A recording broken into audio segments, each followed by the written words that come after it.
調翻轉嘅，即係我哋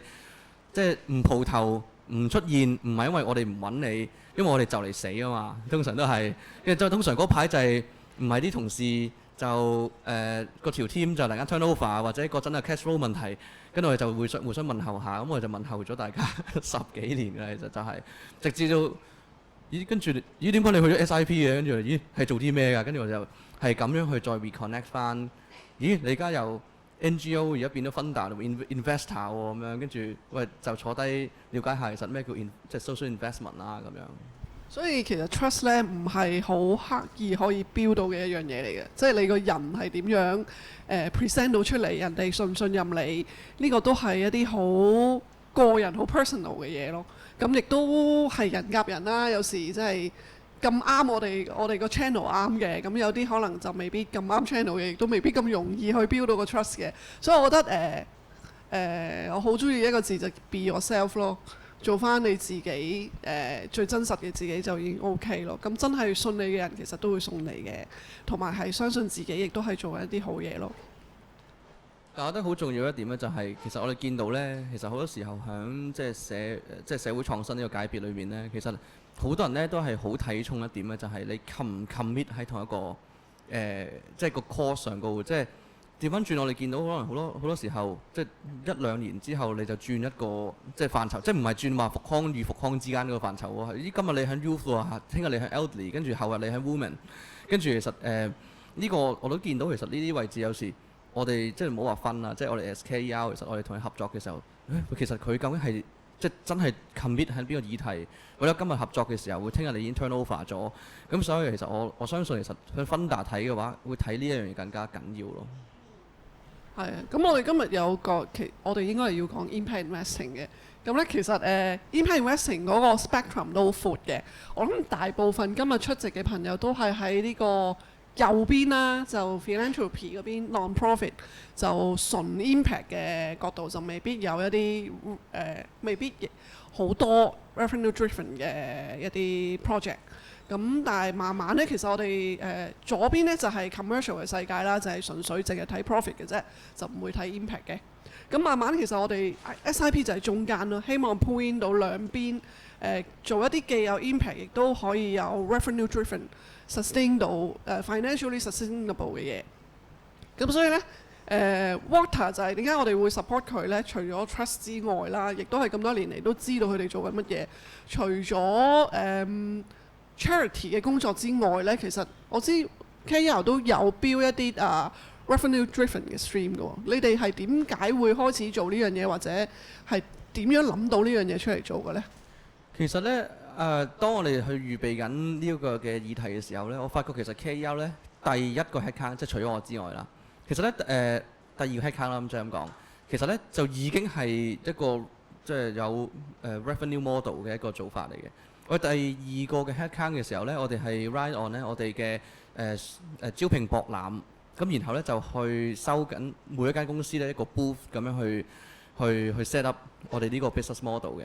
咁但係當其時呢，咁我哋就好明顯知道啦，咁就係今年做 recruitment fair，咁下年又做 recruitment fair。最大嘅危機係咩呢？就係經濟環境呢一上落嘅時候呢。因為呢個 budget 呢係喺 HR 呢個前啱嘅，咁而我哋一路要 drive 住呢商業共融同埋共融就業嘅時候呢，如果一 freeze headcount 嘅話呢，咁其實基本上都冇 point 啫，呢啲公司去繼續參加呢個 recruitment fair 啦。咁而適逢嗰陣時呢，我就諗緊，其實講咗咁多年商業共融呢，其實唔好再喺度口噏噏講緊 awareness 啊。其實呢，我相信嘅地方呢係缺乏呢係 know how 同埋當中嘅 knowledge。咁其實我哋點樣可以由嗰陣，我記得好似係 charge 緊一個 booth 大概2萬零蚊，跟住我哋諗緊，點樣可以升到上去3萬幾4萬蚊呢？咁樣跟住我就諗，咁其實我哋一定要成為一個 thought leader。咁我哋用咗1年時間去 research 晒成個世界環球 international 點樣去 nurture 一間公司佢哋嘅商業共融嘅 readiness 呢？咁其實原來英國、美國、澳洲、新加坡其實都有啲 reference。咁但係其實都好值得參考。咁我哋就係咁樣呢，建立咗一個商業共融指數。簡單嚟講就係35條問題，去評核一間公司佢哋究竟呢，佢哋能唔能夠去即係做得好唔好？去8個範疇裏面嘅商業共融啦。咁我哋一路都係咁諗嘅，就係、我哋俾啲咁好嘅嘢公司，我哋唔會唔 charge 啦。咁亦都係趁機就 bundle 咗佢哋喺嗰個 recruitment fair 個 package 裏面，你俾一個更加高嘅價錢嘅話，我就包晒你兩樣嘢。我哋就左手交右手，左手交右手咁樣。我試好，好似上年哇個個都話唔夠 talents 嘅時候，就攞個 recruitment fair 做膽，然後送 index。今年大家 freeze headcount 嘅時候，就攞 index 出嚟就送 recruitment fair 咁樣咯。其實都係同一件事嚟嘅啫。咁我哋就係咁樣去慢慢 nurture 呢件事。而我哋一路以嚟咧都有個 concept 咧，就係我哋 diversify 我哋 funding source 咧3樣嘢。我哋唔想其中一樣超過一半嘅。一就係 charity foundation 啦，第二樣嘢就係corporate sponsorship 啦，因為呢個係 CSR 錢嚟嘅。第三樣嘢就係我哋真係 charge 一間 corporate， 咁就係呢個 DE&I 錢同埋呢個 HR 錢。咁其實令到我哋就其實唔係話要飛黃騰達啦，但係其實就係有一邊有問題嘅時候咧，我哋可以話有少少底氣就同佢講話唔緊要，慢慢傾，慢慢傾，跟住閂埋門就話跑數啊，大家就有啲咁嘅空間嘅。其實主要係。係啊，所以點樣 diverse 成個 income stream 都係一個好重要嘅嘢。而你對緊嘅除咗 beneficiary 之外，會唔會有啲 corporate 其實佢係願意俾錢嘅呢？咁我記得都有當時我哋做 due diligence 嘅時候呢，都有睇你啲 financial report 呢，你哋會將所有嘢擺落去當係 donation 嘅。咁即係呢個我覺得都係一個好 common 嘅 mindset 呢，就係會 corporate 俾錢就會當係 donation， 但係唔係，其實嗰啲係 revenue 嚟嘅。即係我諗呢樣嘢都要分清楚咯。你係呢啲錢係賺翻嚟嘅錢，呢啲錢係捐出嚟嘅錢。捐出嚟嘅錢其實係佢冇嘢攞翻，佢係無償噶嘛。但係如果佢有攞翻嘢嗰啲呢，其實嗰啲係你用自己努力去賺嘅錢呢，其實係 revenue 嚟嘅。咁我覺得呢啲又要分清楚去係啦，大家個 mindset 上面要分清楚啦，喺盤數上面都要分清楚啦，因為咁你先至睇到究竟你用咗幾多 effort。你嗰個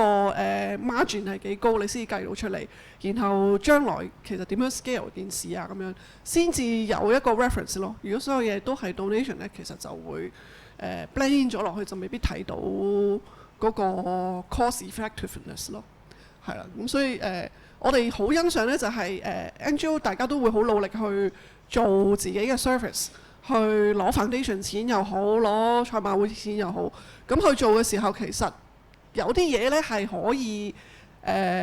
commercialize 嘅，或者係 corporate 其實願意俾錢嘅。咁呢啲位點樣去 expand 佢，或者係去 take into 佢唔同 department 嘅 budget，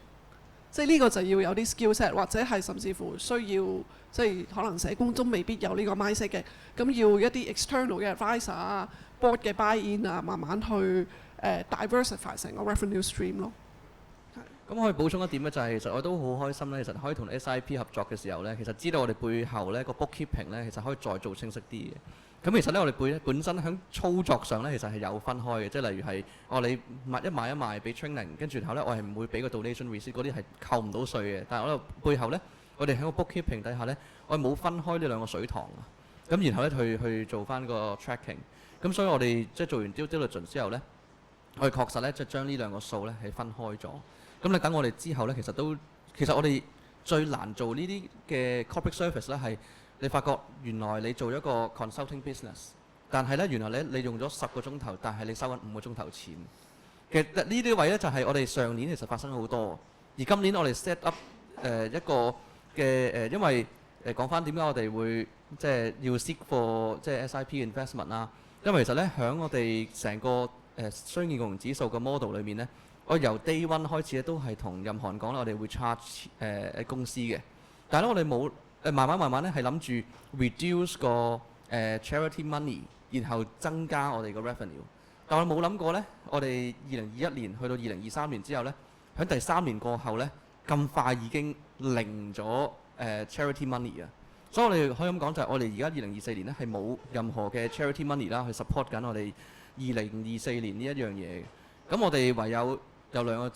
問題啦，就係一 cash flow 超級困難，所以我上年其實就係嗰啲情況，就係我上年呢，即係基本上 Q3、Q4、Q1 呢，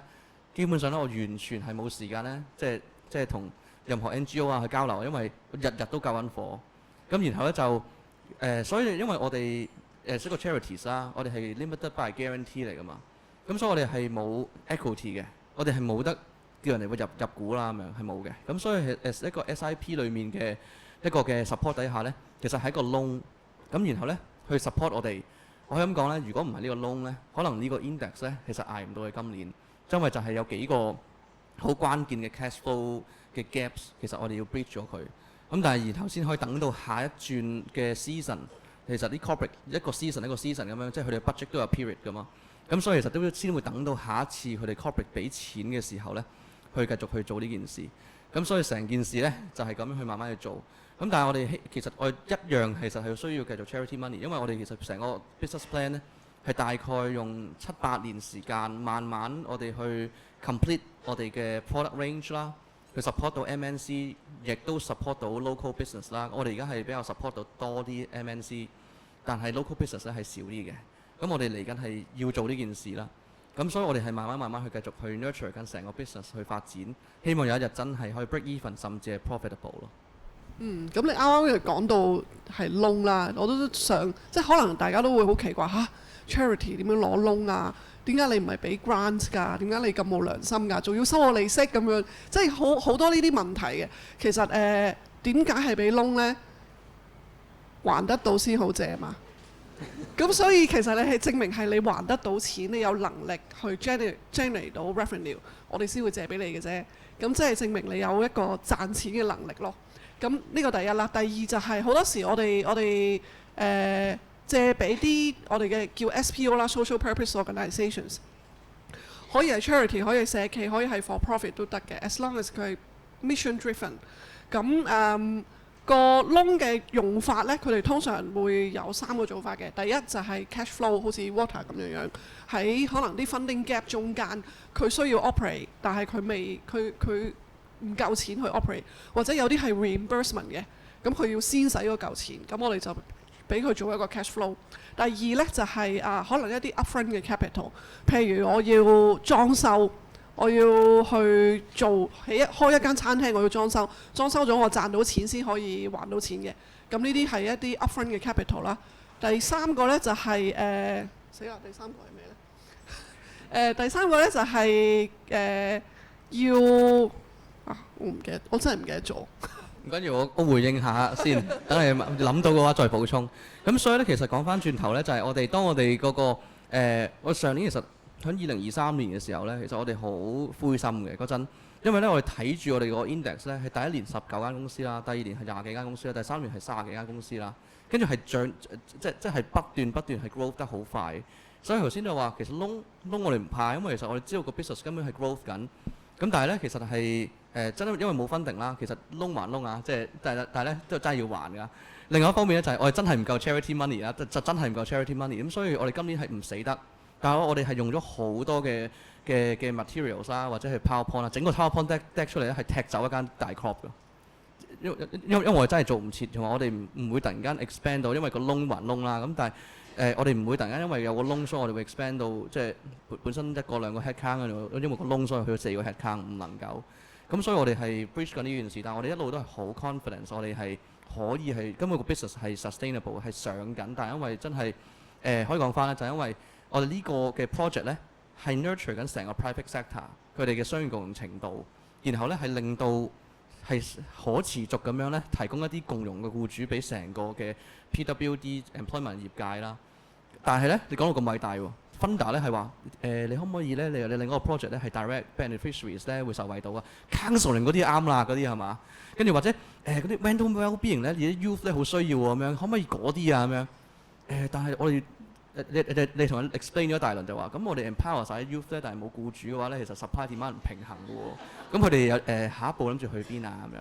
即係唔係咁咧？即係真你俾啲 direct beneficiaries 嗰啲 project 我啦，咁樣 OK fine，OK 咁跟住然後。咁我哋都冇辦法，咁所以我諗呢個位置其實係我哋係好感激，即係響即係 SIP 嘅時候，我哋就救咗你一命啦。咁然後我哋都 looking for 呢個 charity money，令到我哋繼續可以 growth 緊成個 project 咯。係咯，我同事提咗我，第三個咧係 capacity building。咁啊，有時即係你要 build capacity 都唔係啊，同埋我哋係 unrestricted fund 嚟嘅，咁我諗呢樣嘢都好重要。所以即係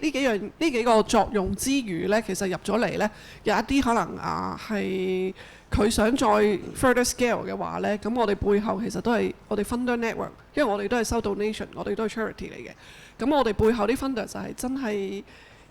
真係大嘅 investor 嚟嘅，咁佢哋有一啲 donation 撥出嚟就做 impact investing through 我哋去做啦。咁我哋亦都有好多 pro bono partner 會幫手 post investment support。pre-investment 嘅時候，我哋會做 due diligence 啦，都係啲 big four 啊、law firm 啊咁樣去做。咁但係我覺得更重要，即係做 due diligence 係一個 body check，check 咗究竟機構入邊 governance 啊、financial 啊有啲乜嘢可以 improve， 我哋亦都有啲乜嘢resources 可以幫到佢 improve 之外呢，後邊嘅 support 先係最緊要咯。即係你入到嚟我哋個 network 啦，或者我哋個 family 之後，其實我哋會有好多活動係我哋 portfolio 之間嘅一啲 mingling 啦，或者係我哋 funders 嘅 network 啦，或者係一啲我哋 pro bono partner 可以幫到手嘅嘢。譬如有啲可能 NGO 佢話喂我想expand 去新加坡發展咁樣，咁我哋會有一啲譬如 BCG 啊、Bing 啊嗰啲都係我哋啲 partner，咁佢哋會去幫手做一啲 market research， 即係你叫個 NGO 去 afford，或者中小企都 afford 唔到呢啲 service， 但係我哋會有呢啲 network 可以幫到手咯。咁或者有啲話我有啲 financial 嘅知識好想要嘅，或者係我去傾一個 project 嘅時候，我應該嗰份 agreement， 我份 contract 要留意啲乜嘢嘅咁我哋都會可以 cater 到有一啲唔同嘅 resources 可以幫到手咯。咁我諗呢個係我哋同其他 funder 有少少唔同嘅地方，因為我哋真係 hand in hand 去 build 個 bonding， 我哋同啲 portfolio 嘅 founder 係buddy 咁樣嘅，所以我哋成日會傾偈啊，會煩佢哋啊咁樣咯。其實嗰啲都唔係好煩嘅啫，即係比起如果寫20個 versions of proposals 嘅話，跟住得閒嚟傾下偈，跟住同一班 founder 一齊去圍下爐啊，有個 founders club 噶嘛 SIP， 咁所以就係 really 即係好 reasonable 啦。其實我覺得其實好重要一個位就係翻去 build trust 嗰個元素咧，就係其實咧喺唔同嘅 network 或者唔同嘅地方底下咧，其實我覺得其實有好多地方我哋係要有啲 platform 俾 NGO 咧去 nurture 我哋嘅 trust 啦，介紹我哋工作啦。其實咧有好幾個地方咧我最腳軟嘅，就係呢一個咧就係去當年咧響 HACSS 嘅時候咧喺度 vet 緊我哋最具成效中小型 NGO， 前面有8個嘅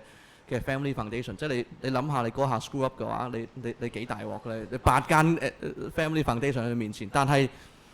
居然再腳遠啲係 SIP 咯，跟住喺佢哋嘅 SROI 嘅嗰個發佈會底下，其實係我數唔到有幾多個 family foundation 喺 online 同 offline 喺你面前。咁但係我諗就係呢啲嘅情況底下，其實就係我哋去點樣去 nurture 我哋嘅 trust， 點樣話我哋嘅工作俾人知道，原來我哋係 committed 喺呢個 social cause 底下。好，咁give a big round of applause to Lillian and Walter.